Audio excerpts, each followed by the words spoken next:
बोलो जयकारा बोल मेरे श्री गुरु महाराज की जय। बोलो सांचे दरबार की जय। बोलो श्री अनंतपुर वासी भगवान की जय। बोलो नंगली निवासी भगवान की जय।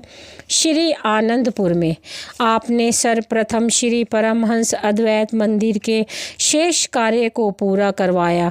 गुंबज का शेष भाग पूरा हो गया तथा इसके साथ साथ मार्च सन 1965 तक श्री परमहंस अद्वैत मंदिर में रंग रोगन, पंखे, ट्यूब आदि विद्युत का सब सामान लगवाकर इसे साज संवार कर एक अनुपम छटा युक्त कर दिया। तत्पश्चात श्री 108 श्री सद्गुरुदेव महाराज जी श्री तीसरी पातशाही जी की आज्ञा को साकार रूप देने के लिए 14 अप्रैल सन 1965 तदनुसार वैशाख संक्रांति संवत 2022 बुधवार के दिन श्री परमहंस अद्वैत मंदिर में श्री परमहंस दयाल जी श्री प्रथम पातशाही जी श्री परमहंस सद्गुरुदेव महाराज जी श्री द्वितीय पातशाही जी श्री परमहंस सद्गुरुदेव महाराज जी श्री तृतीय पातशाही जी की श्री मूर्तियां विराजमान करने के लिए फरमाया। अतः इस शुभ तिथि पर प्रातः समय इन तीनों श्री मूर्तियों को एक पालकी में एक अनुपम सिंहासन बनवाकर उस पर विराजमान किया गया। यह अनुपम सुसज्जित सवारी निवास स्थान से बड़ी धूमधाम से निकली। मार्ग में हजारों की संख्या में प्रेमी जन, जिज्ञासु तथा शरणागतों ने इस दिव्य विभूतियों के श्री दर्शन करते हुए गुरु महिमा के भजन गाए। जयकारों की ध्वनि से दसों दिशाएं गुंजित हो उठी। स्थान स्थान पर सवारी रोककर पुष्प वृष्टि हो गई। कई उपवनों तथा सड़कों को पार करती हुई यह दिव्य झांकी श्री आनंदपुर के तट पर आ पहुंची। इस पावन तट ने श्री परमहंस विभूतियों का अभिवादन श्री आनंद सर की उठती हुई कोमल भरी लहरों से किया। आज श्री आनंद सर भी मानो हर्ष से झूम उठा हो कि परमहंसों की दिव्य आभा लिए इस झांकी ने उसे भी कृतार्थ किया है। यहाँ यह दिव्य झांकी 15-20 मिनट तक रुक कर पुनः श्री परमहंस अद्वैत मंदिर के मार्ग पर चलती हुई श्री परमहंस अद्वैत मंदिर में जा पहुँची। श्री 108 श्री परमहंस सद्गुरुदेव महाराज जी श्री चौथी पातशाही जी ने निज कर कमलों से इन दिव्य सुषमा युक्त श्री मूर्तियों को श्री वचनानुसार श्री परमहंस अद्वैत मंदिर में विराजमान किया। फिर श्री आरती पूजा का कार्यक्रम आरंभ हुआ। आप साथ ही बनी हुई चौकी पर विराजमान हुए। यहाँ पर श्री आरती पूजा के कार्यक्रम के पश्चात प्रसाद बांटा गया। तत्पश्चात श्री आनंद शांति भवन में श्री आरती पूजा का कार्यक्रम किया गया। इसी दिन श्री सद्गुरुदेव महाराज जी श्री तीसरी पातशाही जी की पुण्य स्मृति में भंडारा करवाया गया, जो पुरातन मर्यादानुसार विशाखी के शुभ पर्व पर 14 अप्रैल को किया जाता है। उसी दिन से अब तक प्रातः श्री आरती पूजा श्री परमहंस अद्वैत मंदिर में तथा सायकालीन की पूजा श्री आनंद शांति भवन में नियमानुसार हो रही है और होती रहेगी। अब आपकी मौज श्री 108 श्री सद्गुरुदेव महाराज जी श्री तीसरी पातशाही जी के श्री आनंद शांति भवन के ऊपर एक विशाल भवन बनवाने की हुई। आपकी यह मौज थी कि यह स्थान अत्यंत सुंदर और नई रूपरेखा से तैयार हो। इसके लिए इन रूपरेखाओं को तैयार कराने तथा पास कराने के लिए 3-4 मास से अधिक समय लग गया। इस रूपरेखा के बन जाने पर आपने अश्विन संक्रांति संवत 2021 तदनुसार 16 सितंबर सन 1964 दिनांक बुधवार भद्रप्रद शुक्ला भादो दशमी को इन पावन स्थान की नींव निज कर कमलों से रखी तथा इस का उद्घाटन किया। आपने श्री प्रवचन फरमाए कि इस सुरभ्य भवन का निर्माण में चाहे कितना भी समय क्यों ना लगे, परंतु यह भवन अत्यंत अनुपम होना चाहिए। आपकी श्री मौज के अनुसार इस भव्य भवन का निर्माण आरंभ हो गया। इस सारे भवन को अति सुरम्य संगमरमर की शिलाओं से तैयार करना था। यह कार्य शीघ्र ना होने वाला था, अतः यह कार्य धीरे धीरे चलता रहा। श्री सद्गुरुदेव महाराज जी श्री पंचम पातशाही जी ने इस कार्य की पूर्ति करवा रहे हैं। अब आपकी मौज इस हाल कमरे को बड़ा बनाने की थी। जहाँ बड़े हाल कमरे में श्री दर्शन खुलते हैं, यह हाल कमरा 20-21 वर्ष पहले बना था। श्री आनंदपुर दरबार से भक्ति की दिव्य किरणें भारत के कोने कोने में जगमगा उठी। श्री आनंदपुर में आने वाले जिज्ञासुओं के लिए यह स्थान अब छोटा था। इस हॉल कमरे की छत भी टीनों की थी, अतः इसे हवादार भव्य भवन बनाने के लिए इसकी नींव आपने निज कर कमलों से 15 दिसंबर सन 1968 संक्रांति पोष रविवार को रखी। इसका निर्माण कार्य आरंभ करवाया। इसके अतिरिक्त आवास योग्य तथा अन्य आवश्यक स्थानों का निर्माण कार्य भी चलता रहा। श्री आनंदपुर के निर्माण कार्य की उपेक्षा आपने गुरुमुखों के जीवन को भक्ति के उच्च आदर्शों में ढालने पर अधिक बल दिया। प्रत्येक कार्य नियमानुसार करवाना तथा कराना अर्थात समय की पाबंदी आपने जीवन का मुख्य अंग बताया। जिस किसी प्रेमी को भी विशेष समय देना हो अथवा श्री दर्शन का समय तथा अन्य कार्य करने हो, आप समय पालन को विशेष महत्व देते थे। आप फरमाया करते थे कि जो समय का पाबंद नहीं, उसे अपने लक्ष्य की प्राप्ति के लिए कठिनाई का सामना करना पड़ेगा। एक बार एक प्रेमी ने आपके श्री चरणों में विनय की कि प्रभु, मेरा भजनाभ्यास में दिल नहीं लगता। मन को काफ़ी एकाग्र करता हूँ, परंतु ना जाने यह एकाग्र ही नहीं होता। आपने श्री प्रवचन फरमाए कि यदि तुम भजन भी करते हो और फिर भी यही शिकायत है कि भजन में मन नहीं लगता, तो इसका एक ही कारण है कि तुम नियमानुसार प्रतिदिन भजनाभ्यास नहीं करते हो। जैसे सरकारी कर्मचारी को नियमानुसार निश्चित समय कार्यालय में देना होता है, तभी उसे वेतन मिलता है, इसी प्रकार यदि भजनाभ्यास को भी नियमानुसार करो तथा निर्धारित समय से पहले अपने आसन से उठने का प्रयत्न ना करो, तो देखो कैसे यह मन भजनाभ्यास में नहीं लगता। उस समय जबकि भजनाभ्यास में बैठो, तब कोई भी अन्य कार्य की चिंता साथ लेकर ना बैठो।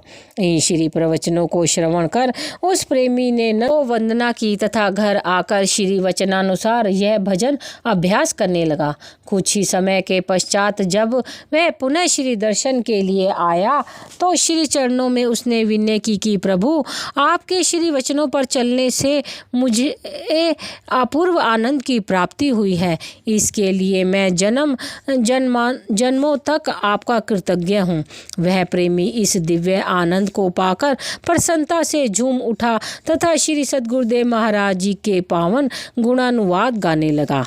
आप श्री आनंदपुर में प्रत्येक पर्व पर अर्थात विशाखी, व्यास पूजा, दीपावली तथा माघी पर्व मनाने के लिए आते थे।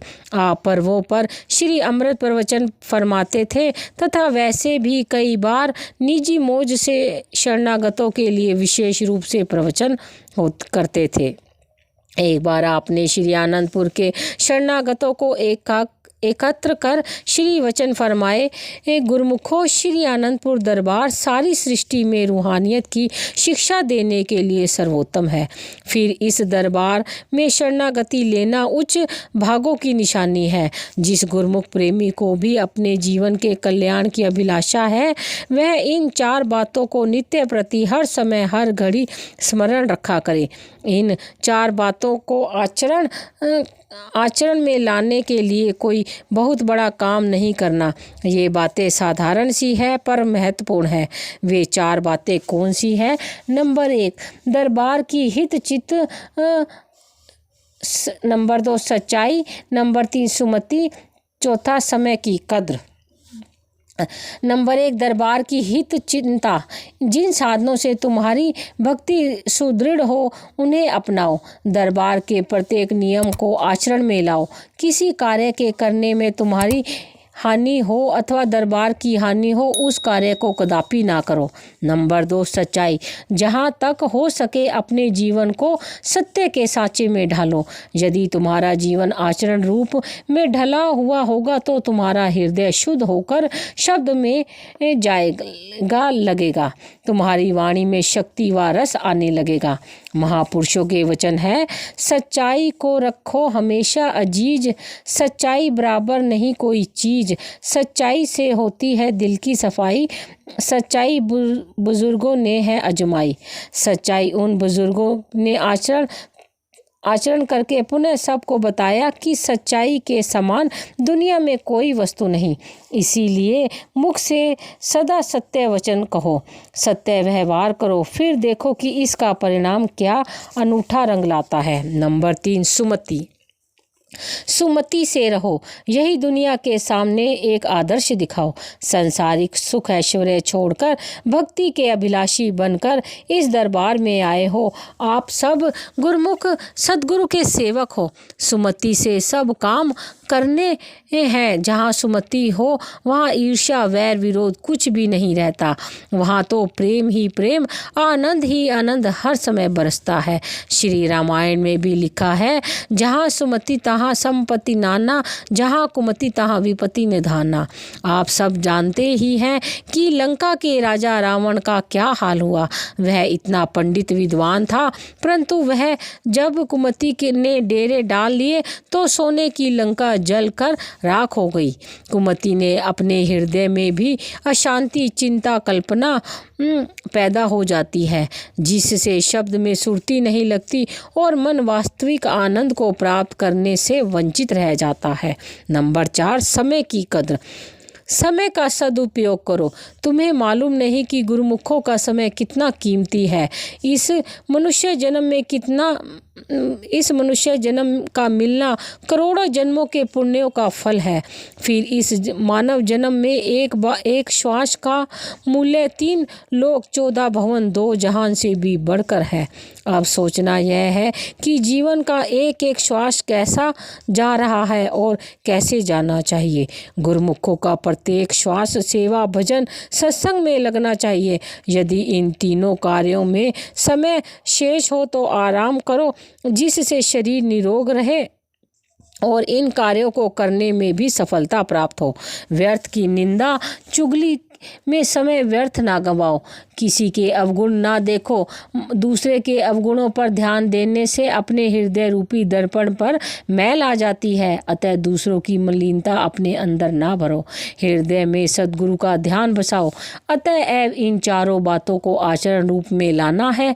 इन्हें सदा स्मरण रखना है, कथनी मात्र ही नहीं अपितु करनी रूप में।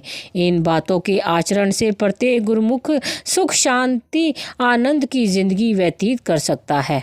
मानव जन्म की प्राप्ति के पश्चात शुभ कर्मों से संत सत्पुरुषों की संगति मिली है। अतः भक्ति के आनंद में स्तोत्र को प्राप्त करो, यही जीवन का सच्चा लाभ है। इस प्रकार आप यथोचित प्रवचनोपदेश श्री आनंदपुर के निवासियों तथा सर्वसाधारण जिज्ञासुओं के सम्मुख फरमाया करते थे। आपकी वाणी में मधुराय और तथा ओज था। आपके उपदेशों का प्रभाव श्रोताओं के हृदय में पूर्ण रूप से पड़ता था। आप इन नियमों का परिपालन परिपूर्ण रूप से कराने के लिए उपदेश दिया करते थे। श्री आनंदपुर के निवासियों तथा बाहर से आए हुए जिज्ञासुओं संगतों को आपने भक्ति का अंतर्मुखी मार्ग दर्शाकर सबको कृतार्थ किया। आपने एक विशेष कार्य यह भी किया कि पहले श्री 108 श्री सद्गुरुदेव महाराज जी, श्री तीसरे पातशाही जी ने श्री आनंदपुर की चल अचल संपत्ति की सुरक्षा के लिए श्री आनंदपुर ट्रस्ट की स्थापना की। इसी श्री आनंदपुर संप्रदाय से संबंधित कुछ सत्संग आश्रम अभी ट्रस्ट के नाम नहीं हुए हैं। आपने सब आश्रमों को ट्रस्ट के नाम करवाकर उनको सुरक्षित करवा दिया। संत महापुरुषों के संबंध में क्योंकि यह आदिकाल से नियम चला आ रहा है कि वे अपने तद्रूप ध्येय पूर्वक तत्वदर्शी शिष्य को प्रथम दृष्टि में ही पहचान जाते हैं, इस नियम अनुसार श्री श्री 108 श्री सद्गुरुदेव महाराज जी श्री तीसरी पातशाही जी ने इस संप्रदाय के प्रवर्तक श्री स्वामी दर्शन पूर्ण आनंद जी महाराज को प्रथम दृष्टि में पहचान कर श्री सद्गुरुदेव महाराज जी श्री चौथी पातशाही जी को इनके विषय में प्रवचन फरमाए थे। आप भी इन श्री पंचम पातशाही जी महाराज को विशेष दृष्टि से देखते थे। आप अपने समय में ही इन को सर्व अधिकार देकर इन्हें उच्च पद दे रहे थे। श्री दरबार के मुख्य प्रबंधकों की समिति में भी आप श्री चौथी पातशाही जी महाराज जी ने इनको प्रमुख बनाया। इनका निर्णय ही सर्वमान्य था। श्री आनंदपुर ट्रस्ट के सदस्यों में भी इनको ही मुख्य माना गया। इस प्रकार दरबार के जितने भी बड़े बड़े कार्य थे इनको ही सर्वोपरि कर दिया। आप स्वयं निज मुख से फरमाते थे कि ये श्री स्वामी जी श्री पंचम पातशाही जी बड़े गुरुमुख हैं, ये हमें बहुत प्रिय लगते हैं। श्री गुरु आज्ञा पालन में तत्पर हैं, सब काम सच्चाई खैर ख्वाही एवं नेक नियत से करते हैं। आपने शरणागति को विशाल रूप नहीं दिया। आपके विचारों में जो जीव भक्ति का अत्यधिक अभिलाषी हो, भक्ति मार्ग में आने वाले सुख दुख तथा प्रत्येक कष्ट को जिसमें सहन करने की क्षमता हो, उसे ही शरणागत बनाते थे। आप थे तो कृपा के भंडार, परंतु बाहरी रूप से यह जानबूझकर दर्शाते थे कि भक्ति मार्ग में कठिनाइयाँ अधिक होती हैं। शरणागतों को प्राय आप ये वचन फरमाया करते थे, गुरु भक्ति अति कठिन है, जो खाड़े की धार, बिना साचे पहुँचे नहीं महाकठिन व्यवहार। अर्थात गुरु भक्ति का मार्ग तलवार की धार के समान तीक्ष्ण है।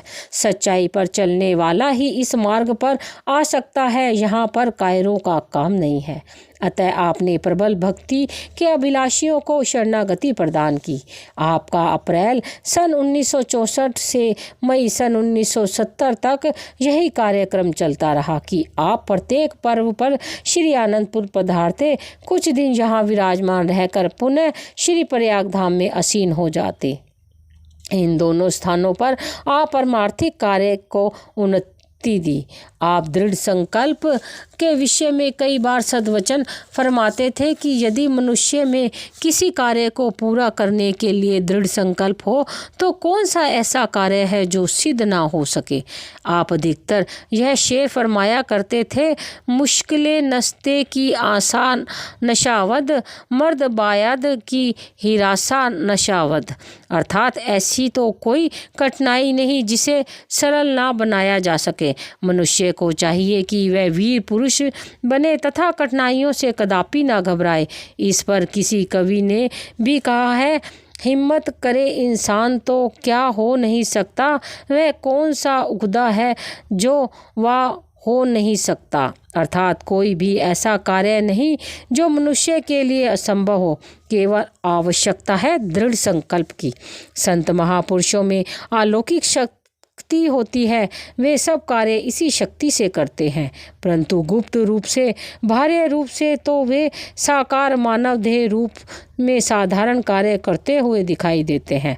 इसी दृढ़ संकल्प की पुष्टि का प्रमाण सबके सम्मुख आपने ज्यों दिया। एक बार सन 1967 में व्यास पूजा के शुभ पर्व के पश्चात जब आप श्री प्रयाग धाम के लिए श्री आनंदपुर से प्रस्थान करने लगे तो उस दिन से 3-4 दिन पहले लगातार खूब वर्षा हो रही थी।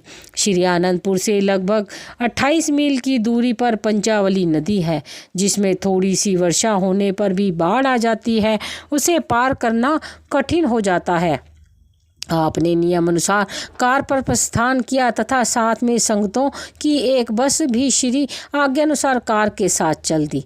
अभी कार श्री आनंदपुर के पेट्रोल पंप के समीप ही पहुंची थी कि श्री आनंदपुर के प्रमुख महात्मा जनों ने सोचा कि इतनी वर्षा हो रही है, अवश्य ही पंचावली नदी में बाढ़ आई होगी। सभी महात्मा जन पेट्रोल पंप पर पहुंचे तथा वहीं कार रुकवाकर आपके श्री चरणों में विनय की कि प्रभु कुछ दिन के पश्चात श्री प्रयागधाम जाने का कार्यक्रम बना लेना। शायद पंचावली में नदी में बाढ़ आई हुई है, अतः हमारी यही विनय है कि आप अभी श्री आनंदपुर में कृपा करें। आपने फरमाया, अब हमने जाने का संकल्प कर लिया है, अतः अब इस कार्यक्रम को नहीं बदल सकते। जब चले हैं तो श्री प्रयागधाम भी पहुंच जाएंगे। आप प्रवचन फरमाकर चल दिए, तब बस भी कार के साथ साथ चलने लगी। जब आपकी कार पंचावली नदी के समीप पहुंची तो नदी में पानी खूब जोरों से बह रहा था, लेकिन अभी उसमें बाढ़ नहीं आई थी। आपकी कार तथा साथ चलने वाली बस ने ज्यों ही नदी के पुल को पार किया, त्यों ही नदी में एकदम से पानी का प्रवाह अत्यधिक तेज हो गया। कार के पार करने में केवल 5 मिनट के पश्चात ही नदी में बाढ़ आ गई और पानी पुल के ऊपर से गुजरने लगा। कुछ लोग जो इस नदी के किनारे किसी कार्यवश खड़े थे, उन्होंने इस दृश्य को देखा। उनके मुंह से अन्यनाश ही ये शब्द निकले कि शायद महापुरुषों के आगमन की बाट जो रही थी यह नदी तभी अपनी उछल कूद को रोके हुए थी। 3-4 घंटे के पश्चात पुनः श्री आनंदपुर के मुख्य प्रबंधकों ने परस्पर परामर्श किया कि शायद पंचावली नदी में बाढ़ आ चुकी है। वहां जाकर श्री सद्गुरु दीनदयाल जी को विनय कर लौटा लाए। 5-7 प्रबंधक ट्रक पर सवार होकर पंचावली तक पहुँचे तो वहाँ क्या देखा कि यातायात रुका हुआ है। उन्होंने इधर उधर अपनी बस व कार को देखा। तत्पश्चात वहाँ पर किसी से पूछा तो पता चला कि केवल श्री सद्गुरुदेव महाराज जी की कार तथा श्री आनंदपुर की बस ज्यों ही नदी के पुल से पार हुई त्यों ही नदी में बाढ़ आ गई। श्री आनंदपुर के मुख्य प्रबंधक वहीं से लौट आए। जब आप श्री प्रयागधाम पहुँचे तो आपने सेवकों को श्री प्रवचन फरमाए कि देखो दृढ़ संकल्प में कितनी शक्ति है। दृढ़ संकल्प से ही मनुष्य कठिन से कठिन कार्य को भी सरल बना सकता है। यदि जीव दृढ़ संकल्प से भक्ति पथ पर चलता जाए तो सफलता उसके कदम अवश्य चूमेगी। दृढ़ संकल्प के आगे देवी शक्तियां भी स्वयं झुक जाती हैं। महापुरुषों के पास भी दृढ़ संकल्प है। दृढ़ संकल्प की ही शक्ति होती है। जिस कार्य को वे आरंभ करते हैं उससे पीछे पग नहीं हटाते। यही कारण है कि वे अपने उद्देश्य की प्राप्ति में सफल हो जाते हैं। इस प्रकार आपने अपने कर्मराय जीवन से सेवकों को भी परिश्रमी, दृढ़ संकल्पवान एवं स्वावलंबी बना दिया। श्री आनंदपुर से श्री प्रयागधाम जाते समय तथा वहाँ से लौटते हुए इतनी लंबी यात्रा में संगतों की बस के 2 स्थानों पर रात्रि समय ठहरना पड़ता था। हर बार यही कठिनाई होती थी कि कभी तो विश्राम गृह अन्य लोगों द्वारा रुके हुए होते तो कई बार अधिक रात्रि होने पर ये बंद पड़े होते थे। अत्यधिक कठिनाई का सामना करना पड़ता था।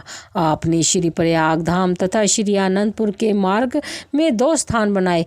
एक स्थान तो मनमाड रेलवे स्टेशन से 13 मील की दूरी पर सड़क के किनारे पर स्थान येवला जिला नासिक में श्री मौज के अनुसार बनवाया गया। इस आश्रम का शुभ नाम श्री मुख से श्री निज धाम फरमाया। दूसरा स्थान इंदौर शहर से लगभग 20 मील की दूरी पर स्थान राजपुरा से पक्की सड़क से 2 फलांग की दूरी पर बनवाया, जिसका शुभ नाम श्री मुख से श्री सुखधाम फरमाया। इन दोनों स्थानों के बन जाने पर बस द्वारा आने जाने वाली संगतों को सुविधा हो गई। संत महापुरुष तो जिस कार्य को करते हैं उसमें सदा रहस्य ही छिपे रहते हैं। इन स्थानों के बन जाने का अभिप्राय केवल संगतों के आराम के साधन तक सीमित नहीं रहा, अपितु साथ ही साथ इन स्थानों पर आसपास के श्रद्धालु लोग जो भक्ति परमार्थ के पथ में रुचि रखते थे वे भी लाभ उठाने लगे। जब भी आप कार में विराजमान होकर श्री श्री आनंदपुर से श्री प्रयाग धाम के लिए पधारते तो मार्ग में मुख्य नगरों में अर्थात गुना, इंदौर, अहमदाबाद आदि स्थानों पर अथवा 2 घंटे ठहरकर गुरुमुख प्रेमियों को श्री दर्शन देकर कृतार्थ करते। श्री अमृत प्रवचनों से मोह माया में जलते हुए हृदयों को शांत करते। निज धाम तथा सुख धाम पहुँचने पर समीप के श्रद्धालु प्रेमी श्री दर्शन के लिए आ जाते और रूहानी लाभ प्राप्त करते और अब भी वही परंपरा चल रही है। अब आपने जो स्थान परमारथ हेतु बनवाए थे उनका नाम बदलकर नए रूप में प्रस्तुत किया। नया गांव में स्थित आश्रम का नाम तो पहले से ही श्री प्रयाग धाम रख दिया। अब अन्य स्थान जैसे पंचगनी जिला सितारा में श्री सद्गुरुदेव महाराज जी श्री तीसरी पातशाही जी ने एकांतवास के लिए खरीद करवाया था, वह पंचगनी के नाम से पुकारा जाता था। इस आश्रम का नाम आपने श्री आनंद धाम फरमाया। इस प्रकार से आपने सब स्थानों का नाम बदलकर उन्हें नया रूप प्रदान किया, अर्थात इन स्थानों में स्थित आश्रमों के नाम परिवर्तित होकर इस प्रकार हो गए। नया गांव श्री प्रयाग धाम, येवला श्री निज धाम, राजपुरा श्री सुख धाम, पंचगनी श्री आनंद धाम, उर्ली श्री दयाल धाम, अर्थात आपने इन आश्रमों के सभी धामों की रचना इस पृथ्वी पर ही दर्शा दी। बोलो जयकारा बोल मेरे श्री गुरु महाराज की जय।